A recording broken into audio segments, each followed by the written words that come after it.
Welcome to Drum Addicts on Andertons TV, and today we've got the pleasure of having Ash Soan in. So we shouldn't need to explain who he is because he's on every pop record going. So and everyone's welcome. and on everyone's iPhone, on everyone's Instagram. not everyone's, yeah. Cool. Not your first time here, but first time to talk about drums. So yeah, the first time to do this. Yeah, and thanks so much for having me down. Nice, cool. Very and cool. we're going to do the event for Zildjian tonight. So yep, it's all good. which I'm looking forward to with Mr. Paul Francis. Yeah. So playing Gretsch now. Yeah. How's that going? That's going very, very well. And it's taken I feel, my journey to get there has been kind of worth it, trying a few different things out. And now I really do feel like, I've made it to the place that I was supposed to be at, But you had an old Gretsch anyway. I've had an old Gretsch for 25 years. So it's kind of really, it's been staring at me. Gone full circle. Yeah, but it's been staring me right in the face that maybe that's what I should have been doing all along, But yeah, but it's not always the product. That's it's right. the brand and the relationship as well. So probably why you stuck with Zildjian so long. It's a great product, but also good relationship. And yeah, that's right. But yeah, I feel good with them, and the drums, they certainly suit me. I don't really play any other, series other than the broadcaster. And I get emails and stuff saying, can you give me some help? Should I get a USA or and I'm like, I actually don't know. I haven't got a lot of experience with them. I don't know what you can get out of them. But the broadcaster for me just ticks, the sort of vintage box, and it's got like but it's still got you can make it sound zingy. You can make it sound sort of modern as well. Really perfect for what I'm doing, really. Yeah, and obviously you're renowned for your sound, and you don't need thick Sonus shells with clear heads and loads of projection. You play metal or anything. That's not your thing. That's definitely not me. Yeah, you're right. Yeah. So obviously having a kit for your tool for your trade. Yeah. You've already got your sound. So whether the brand changes, you're still using the same type of tool. So. That's right. Yeah. So the brand that I was with just before is essentially the same shells. And the one before that. And actually the one before that, yeah, almost, yeah. Yeah, exactly. So certainly the same sizes. Sticking with Zildjian and Vic Firth and Remo, yeah. You have your own unique tuning way. Yeah. But you record a lot, so that dry sound is what you can get out of the drums. So yeah. And fitting drums to track, which obviously you've definitely got experience of. So I've been doing that a little while now, yeah, luckily. Well, it's funny, I actually swatted up to go, right, what has Ash done? There's so many, right? Like pages and pages of, he did that and did that and that, and like Ronan Keating and Boyzone, and like you can see, it's been for decades of just pop. Lots of different, poppy things, songs really. I started out, so 25, next year is my 25th anniversary with my first band that I was in, Delamitri, and that was like a Scottish rock pop band, and I still play with them. We did a tour this summer. And it sounds like there might possibly be an album and another tour next year. So it'll be their 30th anniversary, but my 25th anniversary, sort of with my involvement with them.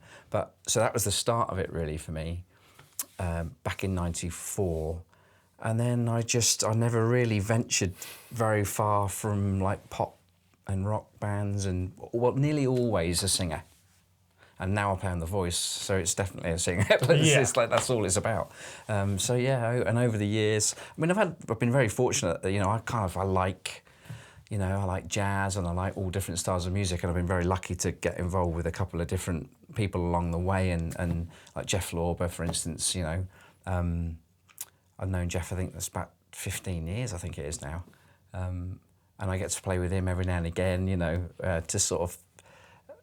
That's really cool. That sort of quenches my sort of teenage muso self, But yeah, you're right. Mainly pop tunes, and that's what I do. Yeah. So obviously, some people probably might only know, but you've done Adele's most of her albums. So no, I played on two of the big ones. Played on Set Fire to the Rain, which is on 21. 21. There you go. So is that one of your gold discs? That's one of them, yeah. Yeah. So but you have a collection of them, don't you, where you've been on some pretty big albums. Right. So what have been the big ones? Adele was one of the ones I was thinking of. I guess she probably is the most globally known. And I think that that song was #1 in like 37 different countries or something like that. At the same time? Almost pretty much, yeah, simultaneous. Because now when they, years ago when they put movies out, they put it out in the States, and then about a month later we'd get it, and the same with music, it would be the same. But now I think it's just always a global campaign. It'd just be bam. And I think that was, simultaneous sort of #1s just all over the world, kind of weird. Yeah. So I think that's probably the biggest song, I'd imagine. And then some of the artists, I guess, over the years, some British ones. James Morrison I've had a lot of work with. I've just finished his the 4th album for me, but his 5th album, and I'm really excited about that. So we cut that at Mark Knopfler's studio called British Grove, and we all played together, which sounds like, well, don't you always do that? It's like, well, absolutely no. That's a foreign concept now. It's a totally weird concept. In fact, what's weird about pop music is that drums a lot of the time go on last, which I kind of like, because the lead vocal's done, strings are done. There's a lot of information for you to play to. But this one with James, and he was there, and we cut it. We all cut it together. It's like all the music that he listens to, so old soul music. That's how it was recorded. So we did it like that, and it's really great. I've just been around the corner to the studio where the producer's working on the tracks now. So we're in Guildford now, of course, but this is in a place near Ripley. Yeah, like 10 minutes away. 10 minutes away. So I popped in there just to see how it's going. It's sounding really killer. So yeah, I'm excited about that one. But yeah, James, over the years, we did a single with him and Nelly Furtado, which was a big song in Europe. Yeah. Possibly equal actually to the Adele track, but not in the States. But across Europe, it sort of swept across Europe, and everyone knows it. It's called Broken Strings. Yeah. Weirdly, written by the producer of the Adele track that I played on, and I didn't know him at that point. And it's probably like, if you look at it in, the way that the jigsaw puzzle starts to fit, he had heard me play on that, and then my name came up a few times, and then eventually I started working with him, and it's all intertwined. Yeah, how this business works, it all sort of connects somehow, Yeah. It's funny that you've got repeat business with James. That is, to say you've done 4 of his 5 albums. Yeah. That's like really cool. You got most of his back catalogue. Yeah, not all of the tracks. This time it's all of the tracks. On his last album, I only played on one of the songs, but it was a hit, which, that's all you want really. Just play on one that actually people have heard. And then other albums, I did probably about 3 or 4 on the one before that, and then a few more before that. So yeah, and luckily all the ones that I've played on have been, interestingly, his most sort of successful songs. Got nothing to do with me. I think it's the producer that I've worked with.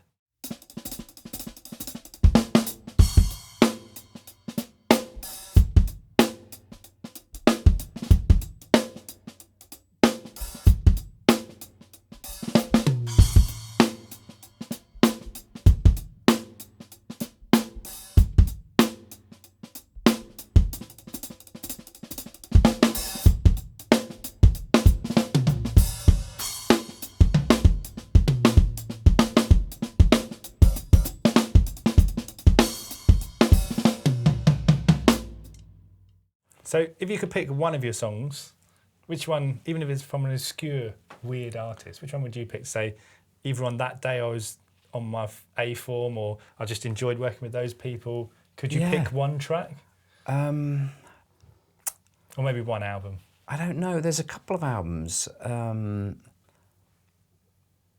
aren't mega big records, really. There's a rock band called Vex Red, they were called.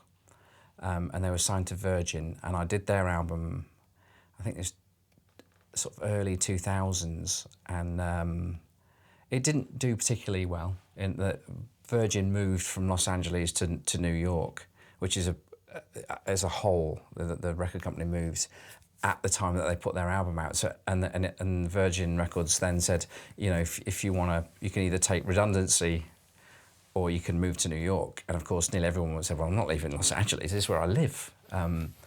So everybody that was behind that record Stayed. basically stayed, and then it got, you know, everything consequently was new people, and they're like, well, we don't know what this record is, we don't know who they are, and it just kind of was tragically, not a lot happened with it, but I'm very proud of what I played on it, and it doesn't sound like me. You know, people listen to it. It's a proper sort of kind of, I don't know how you describe the music. It was produced by Ross Robinson, who produced Korn and Slipknot. Oh, so it's like chunky rock. It's properly, literally, I think I had my shirt off, can you believe it? Yeah, we recorded it in California, and I'm really proud of that record. And interestingly, I still get emails about that, because people see me playing like Halftime Shuffle, yeah, how groovy. But then this record is like literally the snare drum that we used. There's a company called Drum Doctors in California, in LA, and they're very, you know, experienced. That they rent drums for sessions, and they've got a whole brilliant catalogue of drums that you can choose from.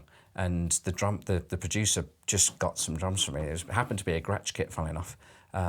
But the snare drum was a Tama bell brass, and it just sounded the main snare drum was like, this is unbelievable, and it had been dropped. You know, they're so heavy. I think they reissued it at the time. They have, yeah. We sold ours in like 24 hours. Yeah. The originals are really sought after. They weigh a ton, but they weigh an absolute ton. Someone had dropped it, so it had a proper dong, like bend in it. But it sounded unreal on this record. They're like cannons. You literally rim shot on them. And I offered the guy money, and he was like, "You're joking, man?" He goes like, "I get so much money from this, from renting it." And then I started asking him, like, well, you know, who else has used it? And he said, it's Nevermind. It's the snare drum that Grohl used. I was like, okay, I can see why you don't want to sell that. Yeah, keep that one. I don't know even if he rents it now, but it's the snare drum one, you know, that whole thing. That's the snare. Yeah, that's the snare, and that's the one that we used on Vex Red, and it's called "Start with a Strong and Persistent Desire," is the name of the album. There you go. So there's that one, and then there's a girl called Hero Fisher. And I think the album's called Delivery. I did that about 6 years ago, and that was really cool. Again, I played. It's not like people think I play, so I'm kind of proud of that one too. Pretty out there takes, you know. A couple of the things we definitely did, and I'd add some scotch, just things like that. So, you know, very unlike playing on a Ronan Keating record. Right. Not that I don't like playing on Ronan Keating's records. I've also done 4 records with Ronan. 4? Yeah. Yeah. But there's that. So I guess Hero Fisher. There's another guy called Tom McRae. Very gentle, beautiful sort of songwriter. I played on an album called All Maps Welcome, and I'm really proud of the stuff that I played on that too. But these are the records that people skim past because they go, oh well, look, there's Billy Idol, or there's Enrique Iglesias. Or whatever. The top like 3 rows of your website with the different pictures on. People just look at that little chunk, and they might miss some of these, which I personally feel I kind of like them musically. You know, I mean, I like it's great playing on a big song. You know, walk into a petrol station and you're sort of in the queue, and if you hear yourself come on the radio, it's kind of like, wow, it still feels nice, you know. And you've done it a lot, so for you to still have that magic, it's cool. It's definitely here, but when sometimes I get in a lift in America and it's like you hear stuff and it's like, this is nuts. You know? Yeah. So talking about actually making a live record with the James band, you do a lot of sort of home studio stuff now. Yeah, that's with the Mill. That is a whole separate part of what you do, isn't it? That's getting more and more popular with people for whatever reason. I mean, there's a few reasons, I guess. One of them is the fact that, you know, it's cheaper to get a guy to do that. There's the studios. There's less studios. There's a lot of big studios closed. Yeah. Some studios that I used to work in, a lot have gone now. Literally, actually gone. Yeah, they're flats. Yeah, they're flats, exactly. Yeah. So that's happening more and more, and it's not just in the UK. That's happening in Los Angeles and New York, and globally. You know, so Aaron Sterling, for instance, I mean, I know he's doing really well. He does exactly the same as me. He's got a room. He's become a very good engineer, and people like that too. You know, because the skill of recording yourself and microphone placement and what mics to use and all that sort of stuff, that is also, because people don't really record live drums that often, that's in decline. So, Aaron and myself, I think we're very similar. He's obviously out in Los Angeles doing his thing, but people really like it when you go, well, no, I can, the sound that you hear, I can send you the drums sounding like that, and they're like, they just bring it into their track, and a lot of the times people trust me now, which is really cool. That's taken a little while, but that's starting to happen now. People want me to send them my sound, whereas before it would be send them the raw files and then they mix it. Oh, okay, so you're actually engineering the drum sound. Yeah, I'm literally imprinting the whatever. And they just put it straight in? Yeah. Oh, cool. So plugins that I use are going on the snare drum, and they like it. So I did that for Jesse Ware on a track called Till the End.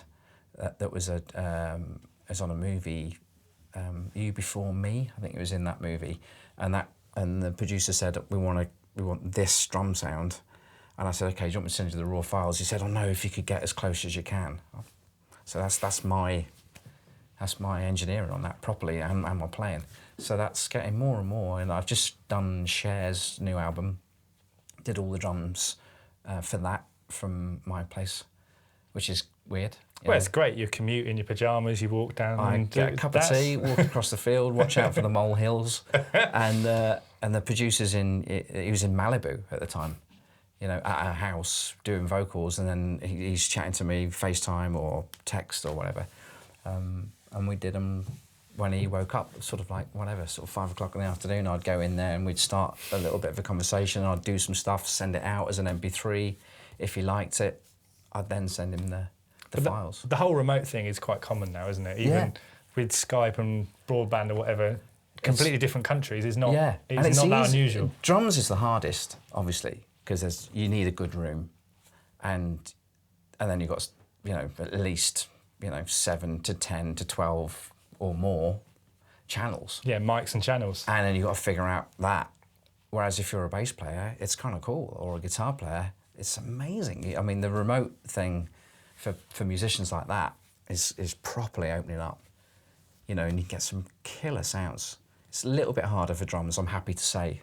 Yeah, keeps you employed. There's a lot of dudes that it doesn't sound so good. And that's great. But you've worked hard. But you worked hard getting the mill. That was a whole project in itself, wasn't it? Yes. Yeah. Well, I mean, so when I moved to Norfolk, which I've been there now 11 years. If people don't know, we'll put the link in below. But you'll see Ash's Instagram videos with it around you. But we'll put the link in. If you don't know, it's a cool place. That's very cool. Thank you. So we bought the house because there's some outbuildings attached, and my wife and I, when we moved there, we wanted a little bit of land and some outbuildings for a possible studio, and we looked into doing the outbuildings, and a good friend of ours, a builder, said, yeah, you're looking at probably about 180 grand to get that sorted. I'm like, okay, right, and I just didn't have that money. And then another friend of ours said, well, what about the mill?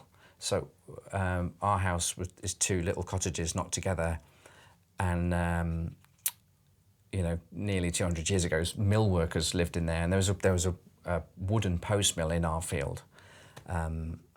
Post mill is so the bottom bit was brick, and then the top bit's wooden with the sails, and then like a sort of kind of like a tail, and it's on a post. So when the wind changed, you could just get, with a couple of donkeys, you could literally move the whole thing around and go, okay, well, the wind's coming this way. So that's what they would do. And that's a post mill kind of standard sort of 17th, 18th century windmill. And we just had the remains of it in our field. And this friend of ours said, what about the mill? I was like, well, what about it? It was just the end, the remains of the footing. The actual ruins, when you looking at the photo, there's... Yeah, you've seen the photos, right. So it looks like Tony Robinson's having a dig. Yeah, there's not much left. Exactly. Yeah, I would love them if they come up, a bit of time team in the back garden. But and he said, well, look, we could do the walls. And he goes, we would do it in a green way, so we could use straw bales and then old lime render, which is a soft it's it feels hard, but it's softer than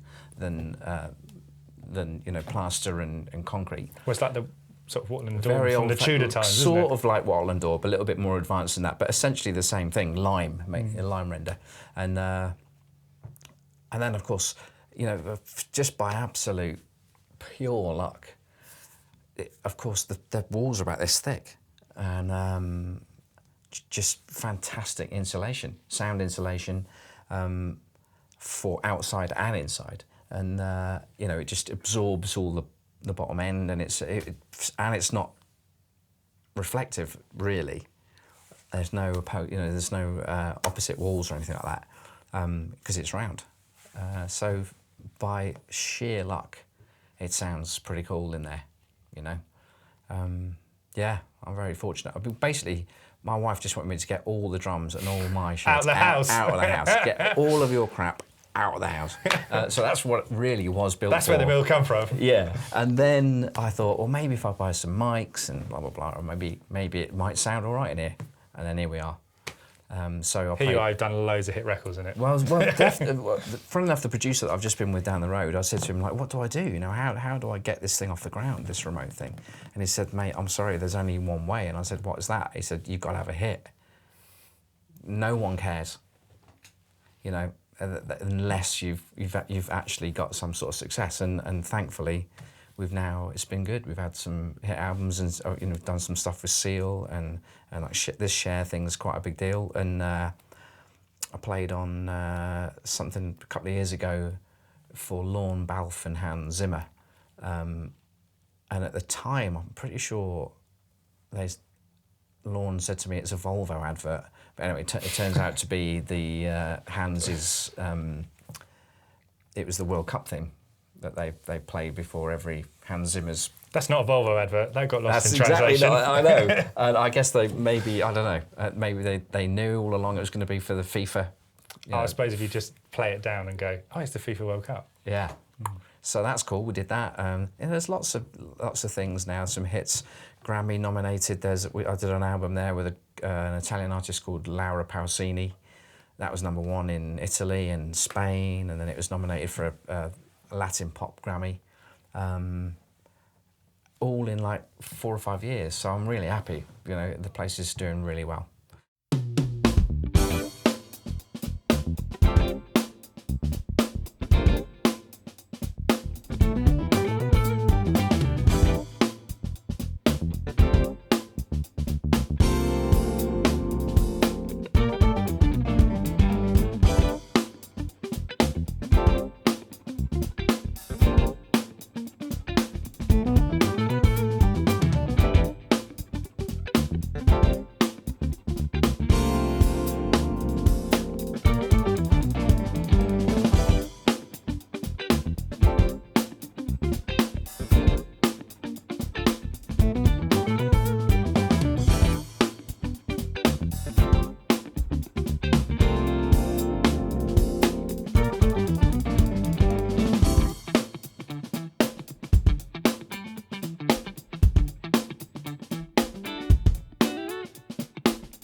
So you've got a lot of drum gear in there Yeah. and a lot of audio gear in there. What's your two favourite bits? One drum bit and one audio bit? Yeah, well, I guess I've got some hi-hats that a friend of mine gave me a few years ago, and they're A's, Zildjian A's, and I showed They're the them, old ones, right? pretty old. I showed them to Paul Francis from Zildjian, who makes all the cymbals and has ludicrous knowledge about the Zildjian family and metal and how to make cymbals. He's, as they say in the States, he's the man. And he's just over there. That's why. It's going to slip you some cash. But he is the man. You are the man. And I showed him, and immediately he grabbed them and put them on a stand and started playing them. It's like, oh man, these are good. I said, they do sound good, and they record like really, really, really well.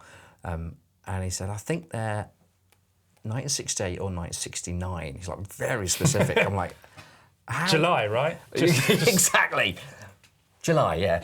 And I was like, how did you know that? He's like, well, the cup, so the particular bell cup that they used was only, I guess, for a couple of years, 68 and 69. And I was over the moon because I was born in 1969. So essentially, they're the same age as me. Age, yeah. So we're both nearly 50, and I love them dearly. And they've been on everything. I mean, I've used them on the Adele track, on Robbie's stuff, and James's things, and they don't leave the studio now. So Paul is such a don. He made me a couple of pairs. So he micrometer measured them and weighed them, and obviously knows what the alloy is, and made me 2 new pairs. And that's what I kind of use now when I'm on The Voice and stuff. I use these new pairs, and I'll use today, in fact. We did use the old ones live before as well, didn't you? That's right. Because you had them on the... But now they kind of stay at home now. They're home ones. Yeah. Or if I go to the studio, they come with me if I go to London and do a session there. Yeah. If they're in your hands, they're fine. Yeah. I mean, the interesting thing about vintage cymbals is we've been doing some clinics, and one of the lads said, "Oh, I found some A's that like yours." I was like, "Cool. How do they sound?" He said, "Yeah, they sound really good." I said, "How much were they?" He said, "They were $100." Like, wow. Something like that. And I guess maybe that's changing. People getting, it's like the guitar thing. People are starting to go, oh, no, these vintage A's, and it certainly happened with the K's. That whole price. I think A's are also having sort of renaissance as well. Yeah, exactly. But they've always had that. The K's have always been, maybe because they were more expensive cymbals originally. But yeah. So those hats are definitely, without question, my favourite bit of gear. Really, I love my new Zildjians too, but I've got a bit of a soft spot for them. How many Zildjians do you own? There's a few bags, isn't there? There's a lot in that room now. I'm very fortunate, but for me next year, I'm 25 years with Zildjian, so I've had a few years of sort of collecting them, using things, yeah, and they're so wonderful that as a company they obviously they keep investing in the artists, but they keep making new things and new sounds, and before you know it, you've got a lot of different sounds. Got a mill full of them. Yeah, yeah. So I'm 20. So next year will be 25 years for me for being with Zildjian. Honoured to say that. So you joined at the same time as you did with the band. That's right. That's exactly why. Got a big enough gig. Got a big enough gig, and then you get an endorsement. Exactly. That's how it used to work. It's slightly different now. Well, you can play in your bedroom but just have loads of followers on YouTube. And then different world. That's right. It's definitely changed a little bit from 25 years ago. What about audio gear? So audio you've got gear, loads of UA, loads of mics. Yeah. You know your stuff. Come on, what? I'll have to say there's a few things. So my Coles microphones. I knew you were going to say that. Did you? Yeah. Yeah. Because when I asked Ralph, what would you run into and rescue? And he went, well, I can't lift the piano. I'd get my Coles. Yeah. There's something about those microphones for drum kits. And it's interesting when I started buying stuff and thinking about what should I get. It's obvious to go, well, I see every single time I go in a studio, they're pretty much above my drums, those microphones. And I really love them. They've been really, really cool. Ribbon mics, and lovely and warm, and just a beautiful sound. And for the way I play, they sort of suit the way my kit sounds and the way I play really. You know? Well, it's obviously sort of a vintage Yeah. vibe. They're vintage mics. Yeah, and with, as soon as you get a ribbon involved, it sort of makes it softer and warmer. So straight away, it's got that vintage kind of feel to it. So them for sure, the Coles.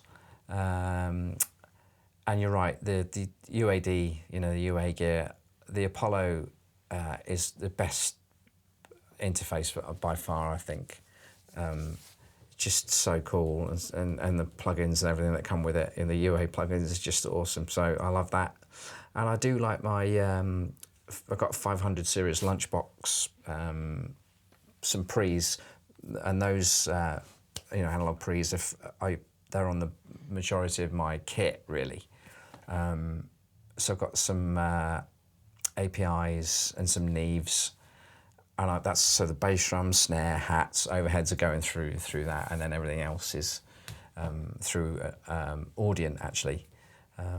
Yeah, but I guess it would probably go Coles, and then the UA stuff. Coles under one arm, hi-hats under the other. That's it, and I'm happy. Yeah. So where would you see, obviously, lots of people want to be a session drummer. Yeah. You're lucky you can actually say, I'm a session drummer, because ironically you did a session this morning, you've come here to do us, so you're playing. Do you think the word or phrase of session musician exists? What's your take on it? You're lucky enough you've had that. Yeah. You've had that phrase and you've done that thing. Yeah. Would you say it is a everlasting thing, or do you think it's just different now? I think it's different, but I think it still exists. There's still sessions going on, and there's a lot of people, you know, there's a lot of negativity about the business. People go, the recording business is over. It's like, well, no, if you look, I'm recording as much. This year, I'm pretty sure I've done as much this year as I was probably doing in the late 90s. You know, like an album a month for somebody. Which is great. That's for a pop artist somewhere in the world, you know. And of course, like an album a month, you're joking, you know. Harold Blange do 7 albums a day. It's like, I know, but it obviously has changed since then. Yeah. But, you know, for the relatively modern music business, that's really good, you know. It's really good. And then if you think about, you know, the potential for remote sessions, it kind of doubles that, at least. Yeah. You know. So I'm really very optimistic about it. And I also think, you know, the record companies have figured out streaming, they've figured out Spotify, and they've figured out Apple Music, how to actually channel that money properly. It's not just disappearing like it was, you know. And people, you know, it's like the Wild West when it started, wasn't it, really? But they've now figured it out. And I read an article in The Guardian that, again, the labels are in as good a shape as they were in the 90s. It's not trickled down to the artists or the musicians yet, but it will. They'd be stupid if they just become mega profitable businesses but don't actually distribute that wealth back into the business that's feeding them. They would be idiots. If you're listening, but you know, someone's going to go, this is crazy. Let's actually invest again in young talent, in artists. Yeah, and it's actually happening. I did an album a couple of weeks ago at Abbey Road, and you know, Abbey Road isn't cheap. And this guy is a Spanish artist, and the budget just for the studio is like, well, this is unusual. It's unusual, definitely, that someone would just, you're just doing drums in Studio 2? Like, it's a nice room. I know. Unbelievable. It's nice to just be in there, never mind playing drums in there. It's very weird being in there, I have to say, and playing. I've been in there before, and I've recorded in there before, but not just me. Solely you. In like just a couple of inches away from where Ringo used to sit. You know, it's kind of weird. But that... And he's a Spanish artist, and I think, but he's signed to Universal, which is a global label. I think that's already evidence. He had a very successful record last year, and obviously the record company are like, okay, well, let's just open the door a little bit more for him and let him invest in his own art and go to England and record in a iconic studio, and the money's there. So I really do think it's changing. So That's positive to hear. We do. I really do think it, and I say, you know, I'm 50 next year, and I say to all the young drummers that I see, hang in. It's just to hang in there. It's not doom and gloom. And the session business, I mean, I don't know. I haven't got a crystal ball. I'm not sure it'll ever get back to the heyday of, like, you know, the Hal Blaine thing I just mentioned, or, you know, Steve Gadd not even remembering what he's played on because he's done so many sessions. I don't think it'll ever get back to that. It'd be fantastic if it does, but I think it'll certainly be. It's on an upward turn. Good. So you also do a lot of live stuff. You've already mentioned The Voice. Yeah, that's my main gig, really, The Voice. I'm just about to start Series 7, the 7th one for us, I think it is. So yeah, this is my 7th year doing that show. And obviously that, as a band, is a great band. Yeah, it's a really cool band, yeah. But you basically rehearse during the day and then play in the evening. It's not something where you get a week to prepare. It is literally, well, each artist will pick certain things, don't they? No, it's quite... we do that, we do actually get, so when we go into the blinds, we have a week with the band. So we have to do, it's usually about 100, 110 songs in the week. And so you're learning 110 songs each week? Yeah. Nice. Only this first bit with the blinds, it gets a little bit easier. There's obviously less contestants as they get sort of dropped. Don't know why I laughed at that. And there's less. Because you see them at the start, yeah, and then and there's less and less songs, obviously, as we go along, and the songs are actually a little bit longer. But the blinds is the hardest bit. So we get about 100, 110 songs. We routine those and we record them as we've got the arrangement together. And then that recording is then available for the artist. So then the second week, in the same order, we go through those songs again, and the artist has about a week with it to sort of sing with it and stuff, and then we rehearse with them. So all of the acts we rehearse. So we do 2 weeks on the blinds, and then we go up to Manchester, and then there's camera rehearsals and rehearsals for the coaches and stuff like that. So they get a few times to sing it, and then we film. We film the shows. So at the weekends, I think we do like 2 shows a day for like however many it is. So that's 6 weekends or something like that. Yeah. But it's all played. We all play. Yeah. Yeah, and it's recorded live, and it's only obviously the lives only happen when it gets through to the finals and stuff. But it feels like a real gig, you know. And the audience is there, and it's important, and especially on the blinds, it's not like, oh, can we do that again? It's like, well, no, they've come down and now everybody knows what song they're singing. It's a disaster. Yeah, they've already been kicked out. Exactly. If we have to do it again, it's a bit of a nightmare. So yeah, it feels like a proper gig, and the band are really great, you know. Wonderful bunch of lads, and it's I feel very lucky that I'm still doing it, you know. Grey-haired drummers still getting employed. It's pretty impressive. But you've also done a lot of other live things as well, haven't you? It's not your first live gig. I toured with Will Young. I still work with Will Young. Casually say that. I've toured with Will Young. That was huge stadium. Yeah, he's brilliant, Will. In fact, he's probably the guy that I've worked with sort of the most in some respects live, even more so than Delamitri, you know.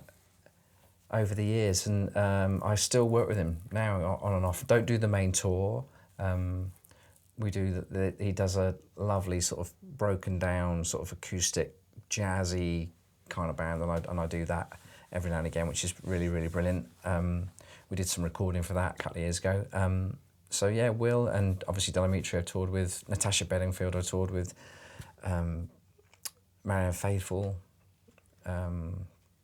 Yeah, lots. Where did you meet Pete? O'Connor. Westlife, or where did you meet? No, with Pete. So Pete, Danish Pete, you know who he is. Everyone knows who he is. He did a Will Young gig. Was it Will Young? Yeah, we were playing Hyde Park, and I don't think he actually got to rehearse with us. I think he just turned up at Hyde Park and smashed it. And I was saying to him today, so the only time I've ever played with him, weirdly, was at Hyde Park in London. Casually. Yeah, and he was 90,000 people. It was something like that. It was a beautiful summer show, yeah. And he did really great, Pete. Fantastic, you know. Yeah, he's a good. He had some good pedals. Star. He had some good pedals for some reason. There's pedal boards next door. Yeah.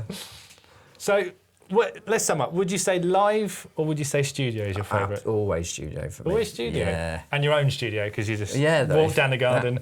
As I get older, the more that is more and more, more and more likely. Yeah. Yeah, and appealing, yeah. Kids drop to school, go and record some drums. Yeah. It's like a day job. Yeah, exactly. But yeah, recording's always been the one I've loved the most because, it's all right. I've always thought, you do a show and everyone experiences it, from 200 people to, 20,000, 80,000 people experience that thing, but then it's sort of gone. There's like 20,000 iPhones now recording that's that true. gig. But the general experience of it is gone, unless you go to YouTube and see it. But with a record, when you've done it, you listen back to it 10 years later, and it's like that's exactly what you played 10 years ago. That day. Yeah. And that stuff never sort of, it's magic, that, And if you can get involved and actually, my favourite sessions are when, a lot of sessions are, please play exactly this, and they're kind of cool, and that's another discipline. You've got to be able to nail what they want you to play, the sound and the feel and everything.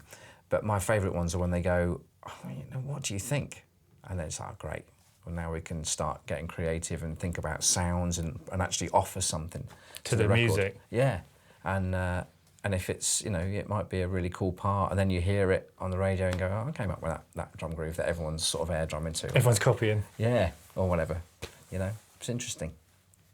Well, check out the links below. We'll put Ash's, the mill in, and put your socials in and everything. Thank you. And this is Drum Addicts on Andertons TV, and we'll see you next time.